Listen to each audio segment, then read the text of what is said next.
ببین زن زندگی تو میسازه. میگیرمت. چطوری ببین؟ داشتی میگفتی زن چی؟ زن نعمت. وای فرید، روز اول آشناییمون یادته؟ میدونی چه روزی بود؟ 4 گزینه.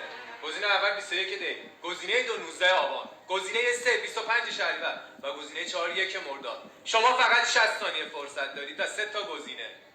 کمک تلفنی، مشورت با دوستان و حذف 2 گزینه. کمک تلفنی استفاده میکنم.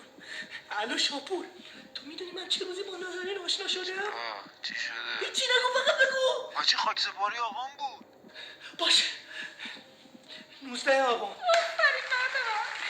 حالا اگه راست میگی بگو که امروز چه تغییری کردم. گزینه اول تغییر ناخن، گزینه دوم رنگ مو، گزینه سوم موژه و ابرو و گزینه چهارم زاویه فک و کانتوری. مشورت رفیقام. چیکار کنم؟ بگو رنگ موهاش. من میگم لاکاشه. نه صبر کن، بگو زاویه فک و کانتور. چرا؟ الان دیگه همه دخترای خوشگل میرن کلینیک لاوی. باشه زاویه فک و سوپر کانتور.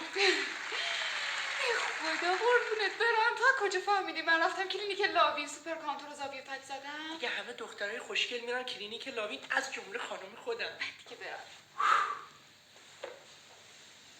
راستی فرید، تاریخ تولد من کیه؟